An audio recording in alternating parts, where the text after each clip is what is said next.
하나님께서 우리에게 주시는 말씀은 창세기 2장 18절로 25절 말씀입니다. 창세기 2장 18절로 25절 말씀.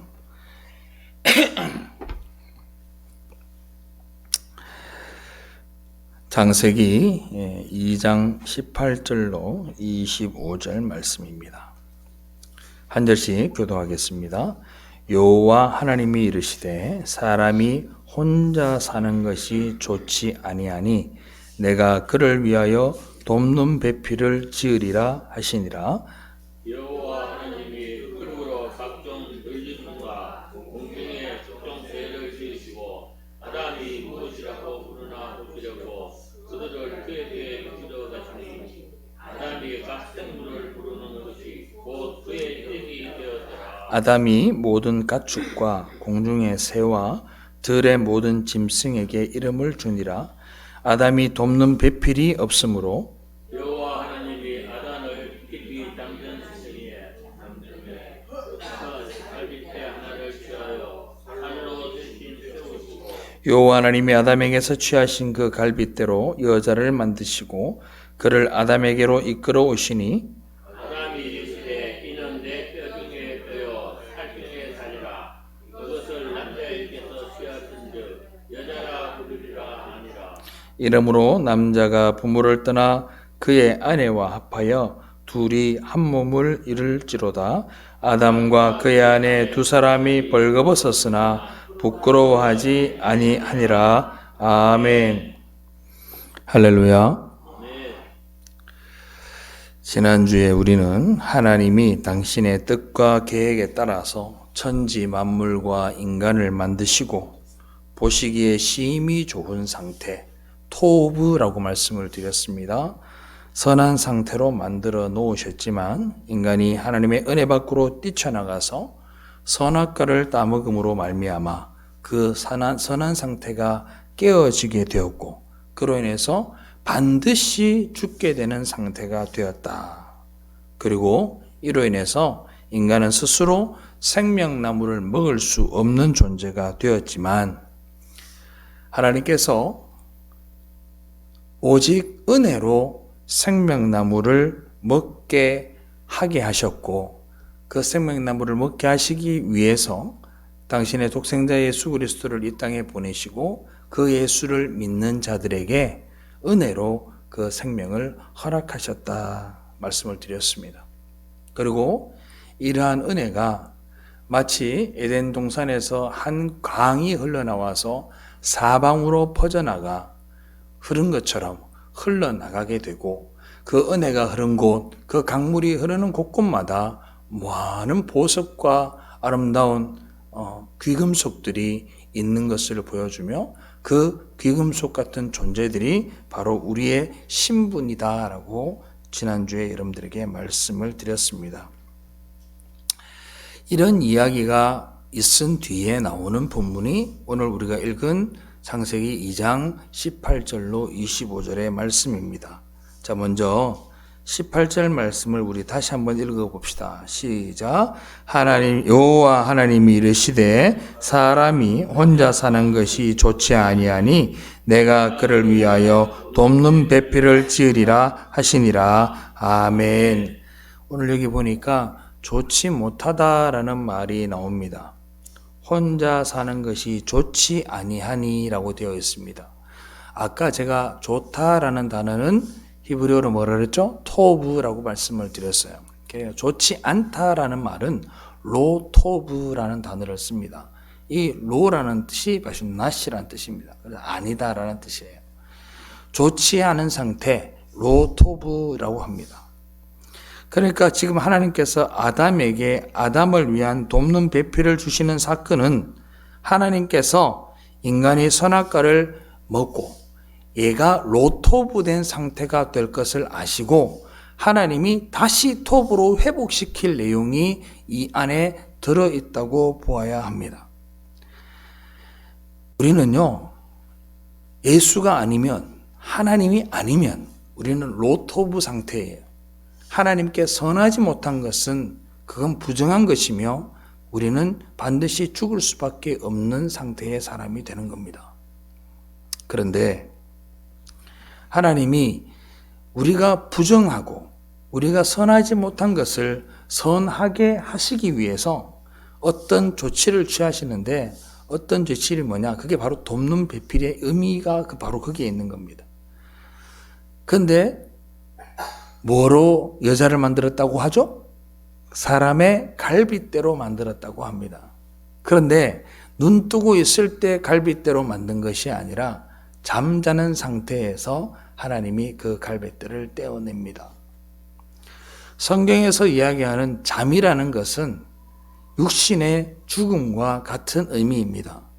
아담은 잠자고 있는 상태였습니다. 그런데 하나님이 그 갈빗대를 떼냅니다. 그리고 하와를 만들죠. 그 하와를 만들었는데 이 하와를 만들어가지고 돕는 배필을 삼아 주셨어요. 그런데 이 모습과 비슷한 장면이 있습니다. 자신의 생명을 내어주고 자신의 신부를 삼은 거잖아요. 맞습니까? 자신의 육체를 내어주고 자신의 신부를 삼은 거예요. 이러한 장면이 신약에도 나옵니다. 어디 나옵니까? 바로 십자가에서 그런 일들이 일어납니다. 옆구리에 창으로 뚫려서, 그리고 그 피로 말미암아 교회를 신부 삼은 분이 바로 예수 그리스도입니다. 신부인 교회를 탄생시키기 위해서 이 땅에 내려오셔서 자신의 죽음을 통하여 옆구리에서 물과 피와 모든 것을 다 쏟으시고 그 교회된 신부와 하나가 되신 분, 바로 그분이 예수 그리스도인 줄로 믿으시기 바랍니다. 요즘 제가 말씀을 준비하면서 사실은 두렵고 좀 떨립니다. 왜냐하면 하나님이 이루어 가신 그 모든 일들이 너무 두렵습니다. 그리고 너무 크십니다. 그 내게 베풀어 주신 사랑과 여러분들에게 주신 그 은혜가 표현할 수 없을 정도로 감동스럽습니다. 자기의 몸을 희생하며 신부가 되기를 원하셨던 그 교회와 하나 되신 그 예수 그리스도, 오늘 본 말씀 마지막에도 그런 말씀이 있잖아요. 24절에 이러므로 남자가 부모를 떠나 그의 아내와 합하여 둘이 한 몸을 이룰지니라. 아멘. 그리스도와 교회는 이렇게 연합된 관계입니다. 여러분들 한 사람 한 사람이 다 교회입니다. 그 예수 그리스도의 피 흘림이 없었다면 여러분들은 하나됨을 경험할 수 없고 교회 가운데에서 내가 하나님의 백성이라 말할 수가 없게 되는 겁니다. 성경 전체에서 부모 없이 태어난 존재가 딱 둘이 있습니다. 누군지 아십니까? 첫째는 아담입니다. 둘째는 예수 그리스도입니다. 아담은 부모가 없었습니다. 그런데 하나님께서 아담과 하와를 결혼시키시면서 남자가 부모를 떠나 여자와 한 몸을 이루라고 이야기를 합니다. 하늘나라에도 없는 결혼이라는 개념을 만들어 우리에게 주신 거예요. 할렐루야. 그런데 오늘날 젊은 아이들이 결혼을 하지 않지 않습니까? 이 원리를 모르는 거예요.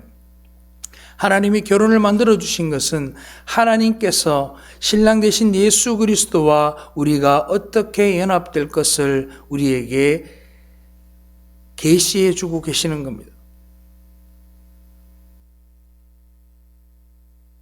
하나님 아버지를 떠나 이 땅에 내려오셔서 신부와 교회와 연합이 되는 것, 이것이 바로 예수 그리스도가 이 땅에 오신 이유입니다.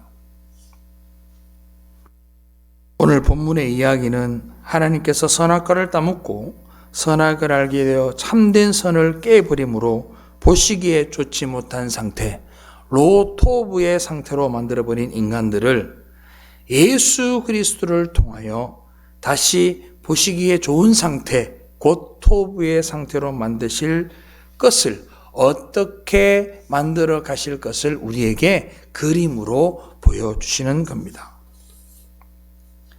그 증거를 우리가 구약에서 한번 찾아볼게요. 이사야서 54장 5절 말씀을 한번 같이 읽겠습니다. 이사야서 54장 5절 말씀 같이 읽어볼까요? 시작. 이는 너를 지으신 이가 내 남편이시라. 그의 이름은 만군의 여호와이시며 이스라엘의 거룩한 이시라. 그는 온 땅의 하나님이라. 일컬음을 받으실 것이라. 아멘. 이는 너를 지으신 이가 내 남편이시라. 그래요. 자, 또 있습니다. 고린도후서 11장 2절 말씀 시작. 내가 하나님의 열심히 너희를 위하여 열심을 내노니 내가 너희를 정결한 처녀로 한 남편인 그리스도께 드리려고 중매함이로다. 아멘.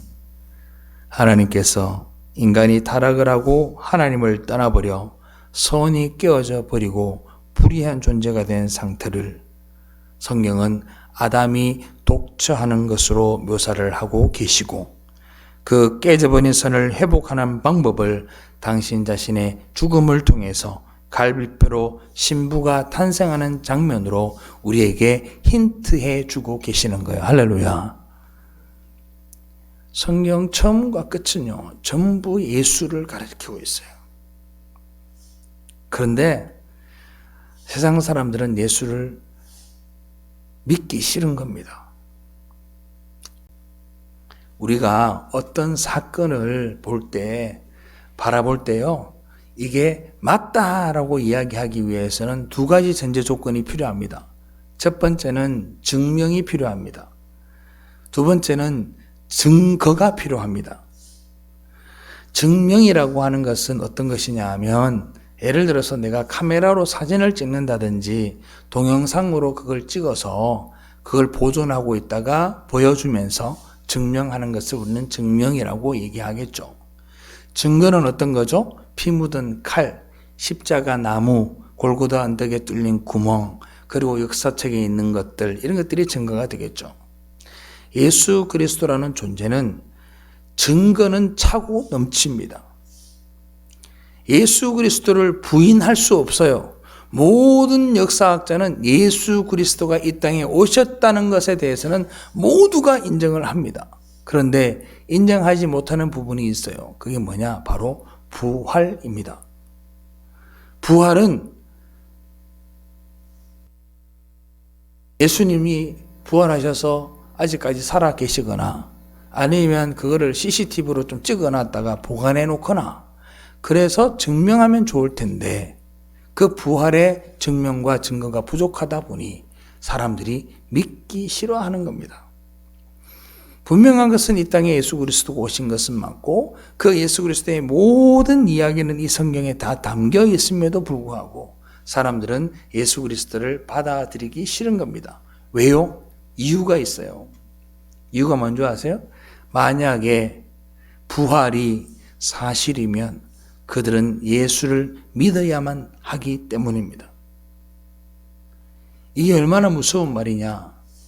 예수의 부활이 사실이면 그들은 예수를 믿지 않을 수가 없고 반드시 믿어야 합니다.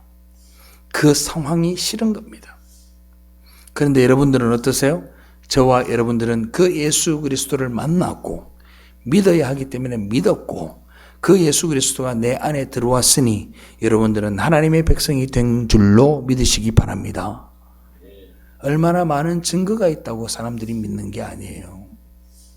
아무리 많은 증거가 있어도 믿기 싫으면 안 믿는 거예요.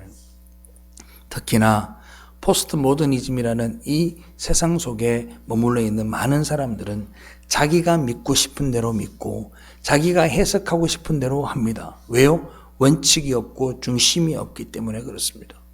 그러나 우리 예수를 믿고 하나님을 믿는 사람들은 그렇게 하면 안 됩니다. 사랑하는 성도 여러분, 예수가 믿어지면 아멘 하십시오. 아멘 하십시오. 아멘. 이 예수 그리스도를 잘 믿어야 하는 거예요.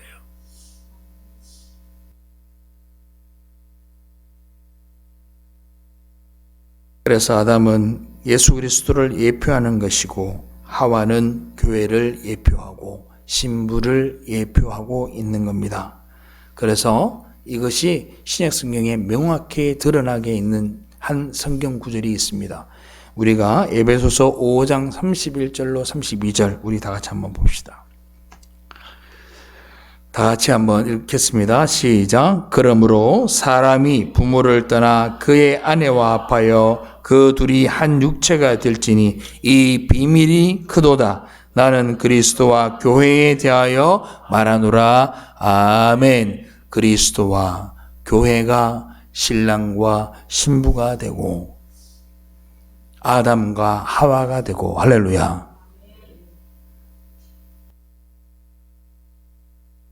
사랑하는 성도 여러분, 이 예수 그리스도의 사랑을 여러분들이 경험하게 되기를 주님의 이름으로 축원합니다. 그런데 우리가 여기서 반드시 기억해야 할 것이 있습니다. 여자라고 하는 이 하와는 절대 자신의 의지로 나올 수 없고 자신 스스로 만들어진 것이 아닙니다. 교회도 마찬가지입니다. 절대 자신의 요구나 어떤 의지로 된 것이 아니라는 것을 우리가 반드시 기억하셔야 합니다. 하와가 단 세포 종류로 이렇게 아담 속에 있다가 이 세포가 말을 하는 거야. 하나님 앞에. 하나님, 저 하와 나도 사람으로 만들어주세요 라고 말해서 만들어진 게 아니라고요. 하나님의 놀라우신 작정과 계획하심을 통해서 그 갈빗대를 떼내서 하와를 만들어 주신 것이고, 이 교회 역시 마찬가지예요. 온전히 하나님이 여러분들을 사랑하시는 그 사랑 때문에 하나님의 계획하심으로 하나님이 예수 그리스도를 통해 여러분들을 신부 삼아 주시고 우리를 교회로 신부로 맞아 주신 줄로 믿으시기 바랍니다. 그런데 우리는 이 예수 믿는 것을 너무 교만하게 여겨요. 자꾸 행위로 여겨요. 어떤 교회 참 좋지요. 어떤 교회 참 좋지요. 맞습니다. 참 좋습니다. 어떤 교회가 참 좋은 게 아니라 모든 교회가 참 좋은 겁니다. 할렐루야. 예수 그리스도가 계시고 예수 그리스도와 연합된 모든 교회가 좋은 겁니다. 할렐루야. 그렇기 때문에 우리는 구원에 절대적으로 인간의 선택이나 공로가 없다라는 것을 인정하고 살아야 되는 거예요. 그러니까 우리가 입을 열어 할 수 있는 건 뭐밖에 따라합시다. 감사합니다. 하나님 앞에 감사하다는 말 외에는 할 수가 없는 거예요. 이렇게 창세기 2장의 내용은 예수 그리스도로 말미암아 하나님의 생명을 받아 영원한 생명을 누리며 살게 될 교회를 향한 하나님의 의지와 언약이 구체적으로 점층적으로 조금씩 설명되어지는 겁니다. 예수 그리스도의 십자가라는 은혜의 복음이 조금씩 밝혀지는 거예요. 창세기 2장부터 시작해서. 창세기 2장 그리고 구약 전체, 신약, 요한계시록 이것이 바로 예수 그리스도의 은혜의 복음. 아, 나는 아무 공로가 없고 예수 그리스도의 은혜로 말미암아 내가 예수를 믿게 되었고 그 복음이 내 안에 들어와 내가 생명이 되었고 내가 죽게 되었던데 내가 선택받아 하나님의 나라에 가게 되는구나를 점층적으로 계속 설명해 주는 것이 성경이 우리에게 하는 말이에요. 그러니 처음부터 끝까지 뭐밖에 없다? 예수 그리스도의 은혜와 복음밖에 없는 거예요. 그래서 마지막에 가장 밝게 빛나는 곳이 어디냐면 바로 요한계시록 21장입니다. 한번 봅시다. 계시록 21장 2절 다 같이 읽읍시다. 시작. 또 내가 보매 거룩한 성 새 예루살렘이 하나님께로부터 하늘에서 내려오니 그 준비한 것이 신부가 남편을 위하여 단장한 것 같더라. 아멘. 창세기부터 시작되었던 이 신랑 신부의 이야기가 계시록에서 탁 열매를 맺는 거예요. 우리 찬양 중에 신랑 대신 예수께서 다시 오실 때 여러분들 그 기억나시죠? 그날 밤에 주님 맞을 등불이 준비됐느냐 예비하라. 사랑하는 성도 여러분, 이 장면이 우리가 최종적으로 주님을 만나는 모습입니다. 그 주님이 여러분들의 신랑인 줄로 생각하고 일평생을 주님만 바라보며 살아가는 해바라기들 되시기를 주님의 이름으로 축원합니다. 이게 우리에게 너무 필요한 모습이에요. 이게 바로 성경에서 이야기하는 신부들을 등장시켜서 어떻게 되는지에 대한 교회의 정체성을 반복하여 우리에게 보여주고 있는 겁니다. 교회는 세상에서 선택을 받아서 구속을 입었고 광야에 거쳐 나왔으며 사탄과 싸웠으며 유업을 받고 그리스도께 바쳐진 존재, 그것이 교회의 정체성입니다. 교회는 교회다워야 합니다. 수년 전에 나왔던 복음성가 중에 교회를 교회되게, 예배를 예배되게라는 찬양이 있습니다. 그게 우리는 막 그 노래를 부르면서 막 눈을 감고 두 손을 들고 찬양하는 그 젊은 아이들의 모습이 얼마나 아름다운지 몰라요. 그러나 그 모습보다 더 무서운 이야기가 있는 거예요. 교회가 교회되기 위해선 하나님의 택함을 인정해야 하고 모든 고난과 어려움과 모든 역경을 우리는 예수 그리스도를 바라보며 감당해 내어야 된다는 사명과 의무와 책임도 함께 한다라는 것을 우리가 잊으면 안 됩니다. 적당히라고 여기지 마십시오. 하나님의 나라는 적당히가 아닙니다. 그렇다고 해서 하나님의 나라는 무조건 완벽하라는 이야기도 아닙니다. 하나님의 나라는, 하나님의 교회는 하나님의 말씀에 순종해야 하는 줄로 믿으시기를 바랍니다. 이게 중요한 거예요. 이 모든 것들이 예수 그리스도의 십자가 사건으로 일어나게 된 것이고 그 십자가의 사건이 바로 창세기 2장의 하와의 창조의 모습 속에 들어있는 겁니다. 그러니까 한마디로 얘기하면 교회는 결코 우발적으로 생기거나 우연하게 생겨난 것이 아니라는 겁니다. 하나님의 계획하심과 작정 속에서 이미 만들어져 있었던 것이고 하나님께서 아담만 지으시고 안식하신 것이 아니라 하와도 만드시고 안식하셨다는 것은 교회는 하나님께서 괜히 심심해서 만드신 것이 아니라 하나님의 영원한 작정 속에 이미 들어있었다라는 걸 여러분들과 제가 반드시 기억해야 할 줄로 믿습니다. 그런데 또 한 가지 중요한 사실이 있어요. 그게 뭐냐면 신부인 교회는 오직 예수 그리스도에게서 나온 자들이어야만 한다는 겁니다. 예수를 통하지 않고는 교회가 신부가 될 수가 없어요. 믿으시면 아멘. 다른 길이 없다고요. 제가 예전에 여러분들에게 그런 말씀을 드렸어요. 산이 하나 있어요. 이렇게 생각해 봅시다. 산이 이렇게 하나 있어요. 산이 있으면 산으로 오르는 길이 참 많습니다. A 코스, B 코스, C 코스, D 코스 여러 산이 있습니다. 모두가 이 산 꼭대기에 하나님이 있다고 생각하고 A, B, C, D로 올라가서 하나님만 만나면 되지라고 하는 것이 바로 종교다원주의입니다. 종교에 어쨌든 간에 절대적인 신은 같지 않냐라고 얘기하는 것이 종교다원주의이며 그것을 오늘날 많은 사람들이 좇고 있습니다. 심지어 WCC 대회 때는 귀신을 불러다가 예배를 드리는 장면까지 있었습니다. 그런데 중요한 것은 뭐냐 하면 하나님이 거기 계시지 아니하고 A 코스에 내려와서 산 중턱에 계셔버리면 그들은 아무리 용을 쓰고 꼭대기에 올라가 봐야 하나님을 만날 수 없다는 겁니다. A 코스가 어디입니까? 바로 교회입니다. 교회. 즉 다시 말하면 예수 그리스도를 통하지 않고는 구원받을 자가 없으며 하나님의 나라에 들어갈 자가 없습니다. 그래서 하와가 굳이 아담의 갈비뼈로 만들어진 겁니다. 그런데 저는 어릴 때 그런 생각을 해본 적이 있어요. 해필이면 갈비뼈일까? 하나님이 하와를 만드시는데 왜 하필이면 갈빗대를 떼셨을까? 머리카락도 있을 거고 오른쪽 어금니를 하나 뺄 수도 있었을 텐데 왜 하필 갈빗대일까?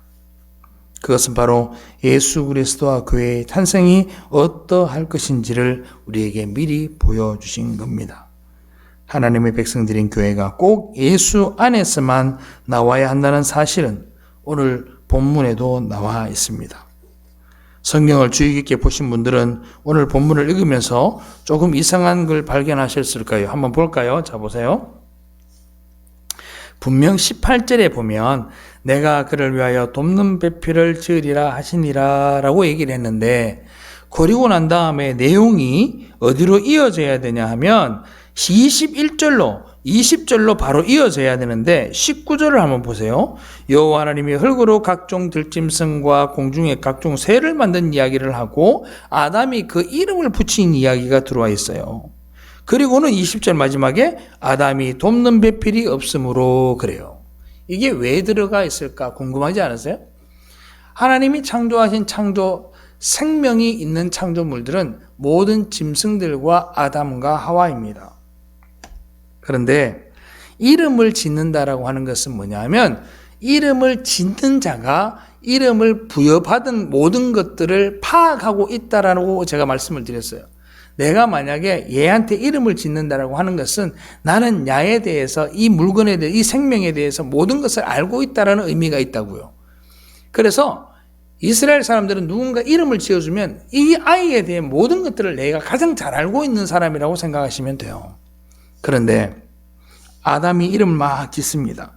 이름을 짓는다는 건 소유권과 통치권을 의미하는 것인데 아담이 그 짐승들의 이름을 붙였다는 것은 그 짐승들의 속성과 내용을 다 파악하고 있을 뿐만 아니라 그것들에 대해서 너무 잘 알고 있었다는 거죠. 그런데 그 지었던 모든 것들을 다 살펴도 누구의 배필이 될 만한 것이 없다? 아담의 배필이 될 만한 것이 없었다라는 거예요. 그렇잖아요. 왜 필을 갈빗대를 뗐을까요? 우리나라 얼마나 당군 신화 너무 재밌지 않아요? 웅녀가 동굴에서 100일 동안 마늘하고 뭐 먹나요? 파를 먹나요? 하여튼 뭘 먹었더니 사람이 됐다 그러잖아요. 그렇게 짐승을 사람으로 배필로 삼아도 됐을 텐데 왜 갈빗대를 뗐을까? 구별된 존재라는 거예요. 이 짐승과는 다르다는 거예요.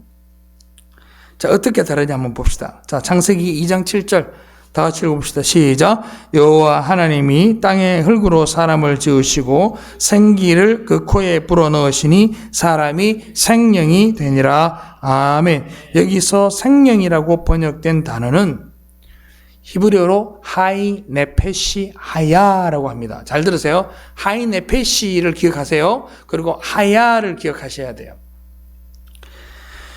자, 생기를 그 코에 불어넣으니 사람이 생명이 되니라고 했는데 생명은 하야 네페시 하야인데 살아있는 산 존재라는 뜻입니다.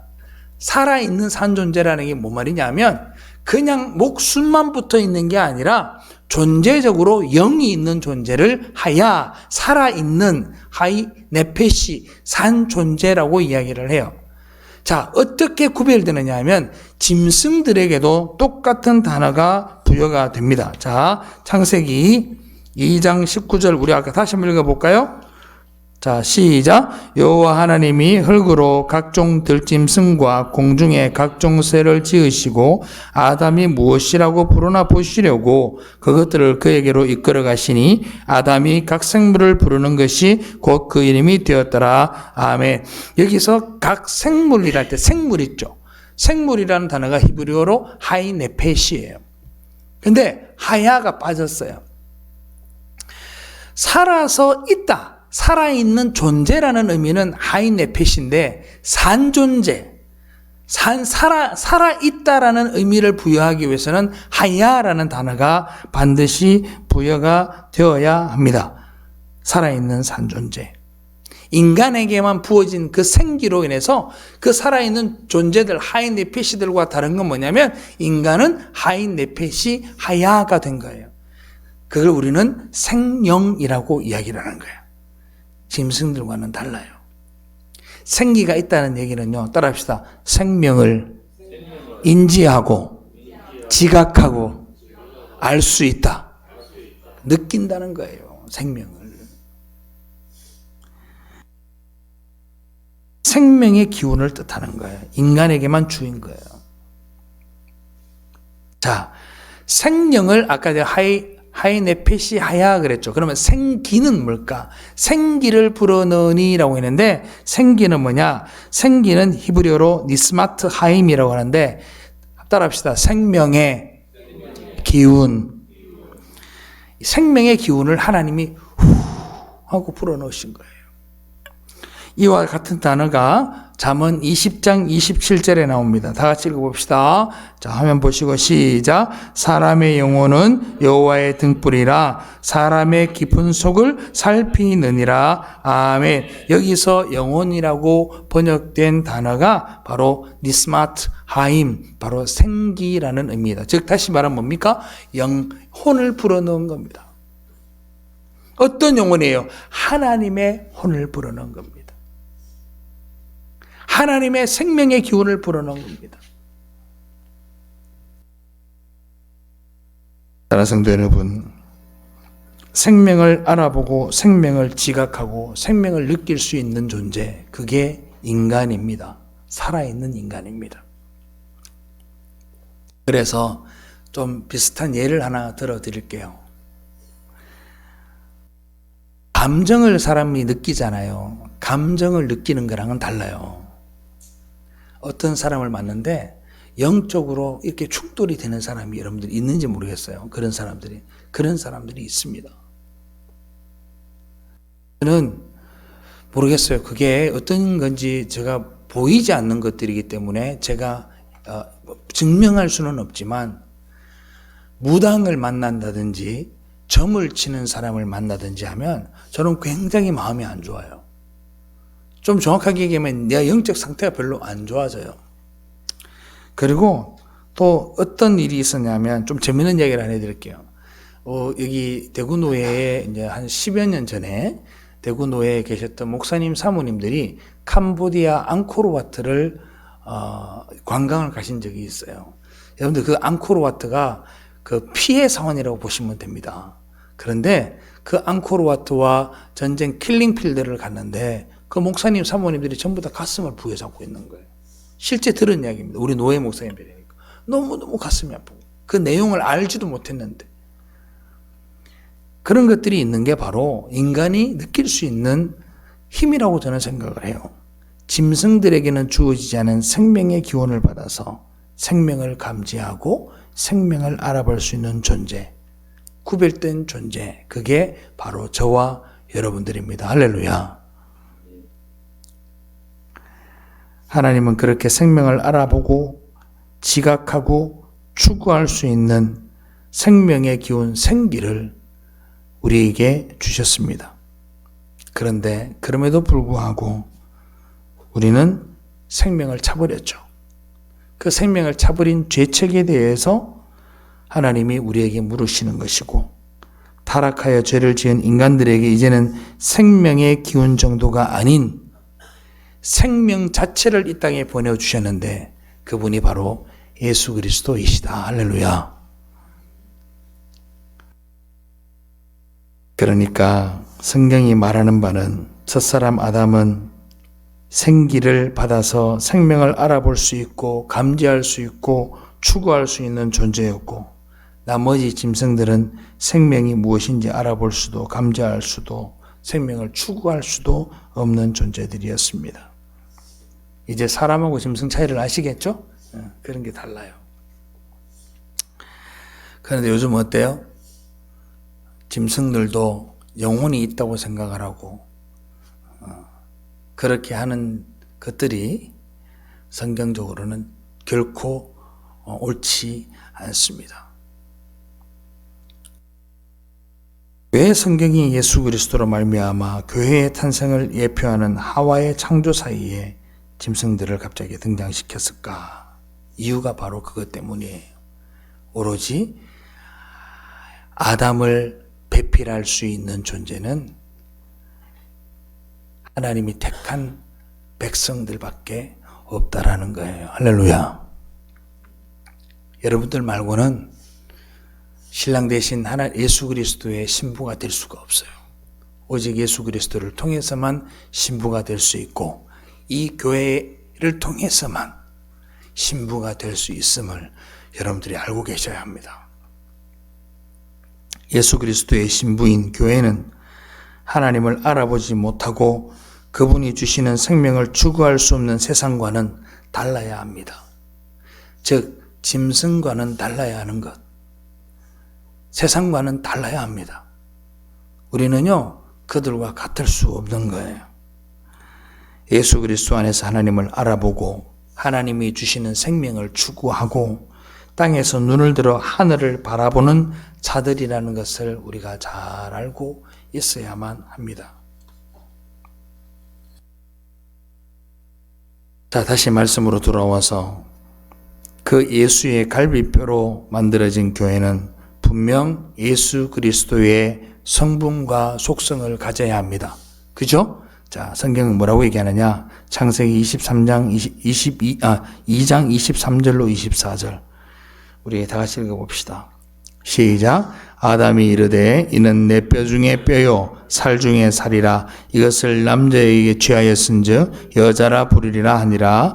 이러므로 남자가 부모를 떠나 그의 아내와 합하여 둘이 한 몸을 이룰지니라. 아멘.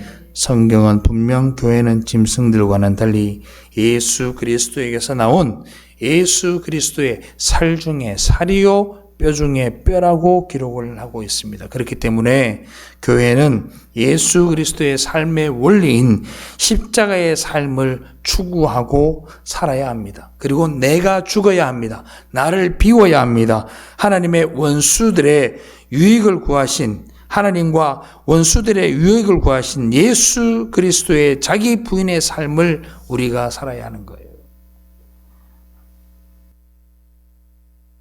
사랑하는 성도 여러분, 우리가 정말 하나님과 예수 그리스도를 위한 삶을 살고 그러기 위해서는 반드시 동반되어야 하는 삶이 있는데 그게 나는 죽고예요. 나는 죽고 자기 부인의 삶을 살아야 하는 겁니다. 그 이유는 우리가 교회와 예수 그리스도는 성분이 같아요. 뼈 중에 뼈요, 살 중에 살이잖아요. 예수 그리스도와 본질적으로라는 말을 하면 안 되고 성분이 같아요. 그렇기 때문에 성숙도야 다를 수 있지만 우리의 세계관과 가치관과 우리의 모든 생각들이 주 예수 그리스도께 맞추어진 삶을 살아야 합니다. 그래서 우리는 날마다 우리 자신을 돌아볼 수 있어야 합니다. 정말 우리가 하늘의 생명을 알아보고 지각할 수 있는 존재들이라면 우리의 삶을 통해서 예수 그리스도의 성품이 나와야 하고 적어도 이러한 삶을 위한 따라합시다. 분투하자. 그런 분투의 삶이 있어야 합니다. 만일 전혀 그렇지 못하다면 우리는 짐승이 되는 거예요. 교회가 아니라. 생명을 알지 못하고 생명을 추구할 줄 모르는 짐승이 되는 겁니다. 자기의 본성을 따라, 본능을 따라 배가 고프면 주위의 모든 것을 뜯어먹을 수 있는 짐승. 그 짐승이 되고 마는 겁니다. 스마트 하임, 생기를 받은 사람.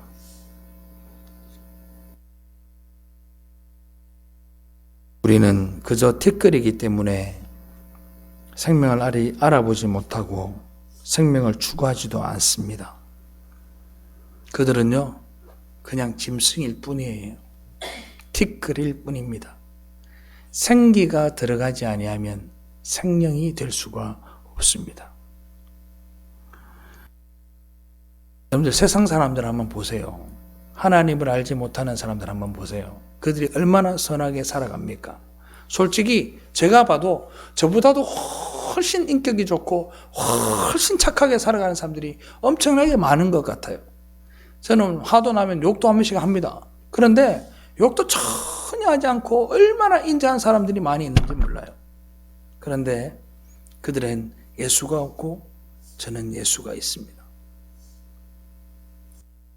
그들이 하는 모든 이 세상의 일들이 선하고 윤리 도덕적으로 아름다울지라도 그것은 저주받은 티끌의 모습일 뿐이며 짐승의 모습일 뿐이지 니스마트 하임, 생기가 없는 겁니다.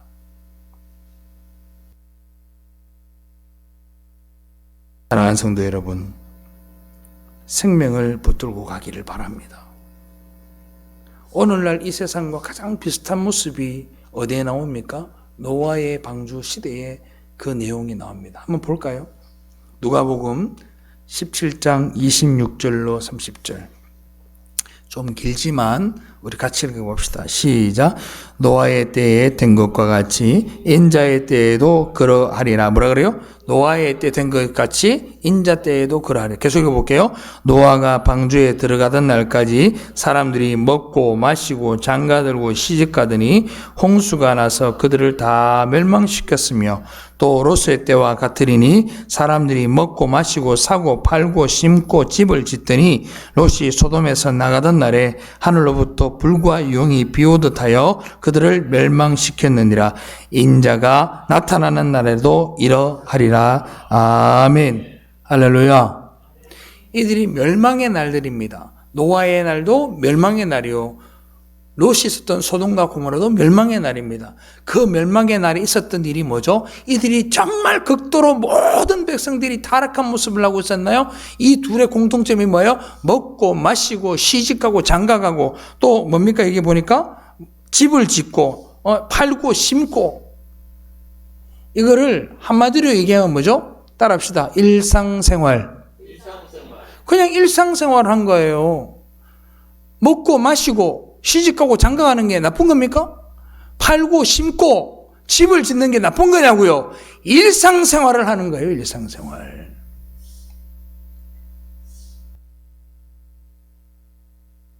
그런데 왜 그들이 멸망의 물과 멸망의 불 속으로 떨어졌습니까? 이유는요, 딱 한 가지. 따라합시다. 생명이 없었다. 니스마트 하임이 없었단 말이에요. 생명을 추구하지도 않았고 생명이 있지도 않았고 생명을 알지도 못했으니 그들이 멸망의 불 속에 들어가는 겁니다. 생명이 없는 자들은 제 아무리 선하게 보이는 일을 해도 그 모든 것들은 전부 자신의 자랑과 높임을 위해 하기 때문입니다. 그러나 생명을 알아보고 지각하며 생명을 추구하는 사람들은 이 티끌의 세상에서의 높아짐이나 티끌에 속한 사람들로부터 찬사나 인기나 그런 것들을 배설물처럼 여기게 되는 거예요. 왜냐하면 그들에게는 생명이신 생기가 들어오고 생명이 되었기 때문입니다. 그리스도의 신부들은 그렇게 이 땅에서 오로지 흙만 쳐다보던 삶에서 돌이켜서, 따라합시다. 생명을 바라보자. 생명을 바라보는 존재가 된 거예요. 저는 이 말씀을 준비하면서 여러분들에게 이 말씀을 드리고 싶어요. 우리의 본성이 아직 남아 있어서 누가 박수 쳐주면 좋아하고 누가 비방하면 싫어할 수 있습니다. 그리고 나에게 떡 주는 자에게 기쁨의 웃음을 보이고 나에게 비평과 비방하는 자에게 눈을 흘길 수 있습니다. 그러나 사랑하는 성도 여러분, 하나님의 말씀을 기억을 하시고 어쩌면 우리가 추구할 것은 그들의 표현이 아니라 우리의 시선과 우리의 방향이, 우리의 목표가 어디인지를 인지하는 것이 굉장히 중요합니다. 서로의 자녀들이 많이 있습니다. 형제들도 있습니다. 그들에게 말씀하십시오. 우리의 감각에 의존할 것이 아니라 우리 안에 있는 생명과 생기에 의존하는 삶을 살라고 여러분들이 얘기해 주셔야만 합니다. 사람의 능력은 다 똑같을 수 없습니다. 다 다릅니다. 그 각자의 위치에서 최선을 다하면 되는 겁니다. 그게 그냥 삶입니다. 그러나 생기 있는 삶은 그런 삶을 생기 있는 삶이라고 말하지 않습니다. 스마트하임, 생기가 있는 삶은 주님을 바라보는 삶이어야 합니다. 이게 중요한 겁니다. 우리는 천국에 있지도 않은 결혼이라는 제도를 말씀을 통해 오늘 보았습니다. 이러한 결혼 제도가 부부가 한 몸이 되는 것은 결국은 결과적으로 예수 그리스도의 십자가의 필연성과 하나님의 무한하신 은혜를 체험하고 예수 그리스도의 신부로서의 삶을 우리에게 이 땅에서 살라고 주신 말씀입니다. 사랑하는 성도 여러분, 잊지 마십시오. 여러분들의 참 신랑은 예수 그리스도밖에 없다는 사실을,